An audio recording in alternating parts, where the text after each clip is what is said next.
ఏదో ఒక షోకి పక్కాగా వెళ్తారు ఎవరో ఒక ఫ్యామిలీ. ఇంకా అలా ఉంటది కాబట్టి సిచ్యువేషన్ ఇంక వెళ్తానే ఉంటాయి కలెక్షన్లు ముందుకి.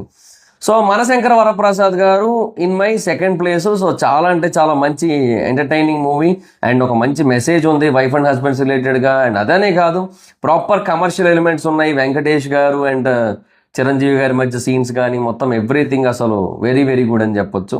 సో అందుకని this is in my second place. తర్వాత థర్డ్ ప్లేస్ వచ్చి నారీ నారీ నడుము మురారి. సో ఇది కూడా ఎంటర్టైనరే. సో టాప్ 3లో మనకి 3 ఎంటర్టైనర్సే ఉన్నాయి, నారీ నారీ నడుము మురారి. అసలు ఏమన్నా ఎంటర్టైన్ చేసింది ఆ సినిమా, చాలా అంటే చాలా ఎంటర్టైన్ చేసింది. సెకండ్ హాఫ్లో అక్కడక్కడ డ్రాప్ అయిన ఫీలింగ్ కనుక లేకపోతే this will be the Sankranti winner అనే ఫీలింగ్ కూడా ఉండేది. బట్ చాలా అంటే చాలా బాగా ఎంటర్టైన్ చేసింది సినిమా అయితే మాత్రం. ఇక ఆల్మోస్ట్ 3 దగ్గరగానే ఉంటాయట, దగ్గరగా ఉంటాయబ్బా. అనగనగా ఒక రాజు కానీ, లేదంటే మనశంకర వరప్రసాద్ గారు కానీ, నారీ నారీ నడుము మురారి కానీ, పేర్లు ఇంత పొడుగున్నాయి ఒక్కొక్కటి కూడా. సో అందుకనే కొంచెం ఒకదాని తర్వాత ఒకటి పలకడానికి కూడా కష్టమైపోతుంది.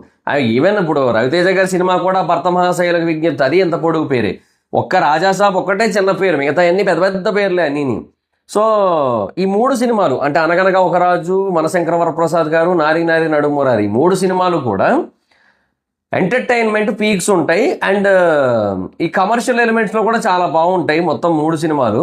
అండ్ అనగనగా ఒక రాజులో చాలా బాగుంటుంది ఆ ఎమోషను, ఆ మెసేజ్ అంతా. అండ్ మనశంకర వరప్రసాద్ గారిలో కూడా ఆ ఎమోషను, ఆ మెసేజ్ అంతా బాగుంటుంది. అండ్ నారీ నారీ నడుము మురారిలో ఆ ఎమోషన్ బాగుంటుంది, అంత మెసేజ్ లాంటిది ఏమి ఉండదు. But it is fine according to that concept. కాకపోతే ఆ సెకండ్ హాఫ్లో అక్కడక్కడ లైట్గా డ్రాప్ అయిన ఫీలింగ్ ఉంటుంది. అది కూడా లేకపోతే మటుకు ఇది ఏ సెకండ్ ప్లేస్కో ఫస్ట్ ప్లేస్కో వెళ్ళిపోయి నన్ను అడిగితే. నారీ నారీ నడుము మురారి ఆ లెవెల్లో ఎంటర్టైన్ చేసింది. ఎస్పెషల్లీ నరేష్ గారి ట్రాక్ ఉంటుందా, అసలు లిటరల్లీ హ్యాట్స్ ఆఫ్. అసలు నరేష్ గారి ట్రాక్ అయితే మాత్రం అది భలే రాసుకున్నారులే.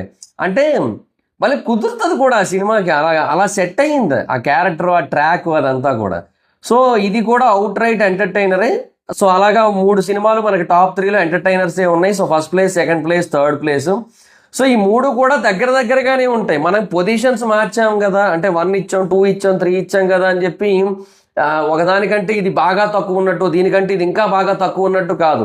చాలా చిన్న చిన్న డిఫరెన్సెస్ మాత్రమే ఉంటాయి, మైన్యూట్ డిఫరెన్సెస్ అండ్ మైన్యూట్ అంటే ఒక మైన్యూట్ అడ్వాంటేజ్, ఒక చిన్న అడ్వాంటేజ్ అంతే. సో దానివల్ల ఏంటంటే మనకి అట్లా ఒక పొజిషన్ అని కనబడుతుంది. సో ఫస్ట్ పొజిషన్ అనగనగా ఒక రాజు, సెకండ్ మనశంకర వరప్రసాద్ గారు, థర్డ్ నారీ నారీ నడుము మురారి. ఇక ఫోర్త్ ప్లేస్ విషయానికి వచ్చినట్టయితే రాజాసాబ్ బేసిక్గా మూవీ ఈజ్ గుడ్ అండ్ బాగుంది సినిమా. అండ్ మంచి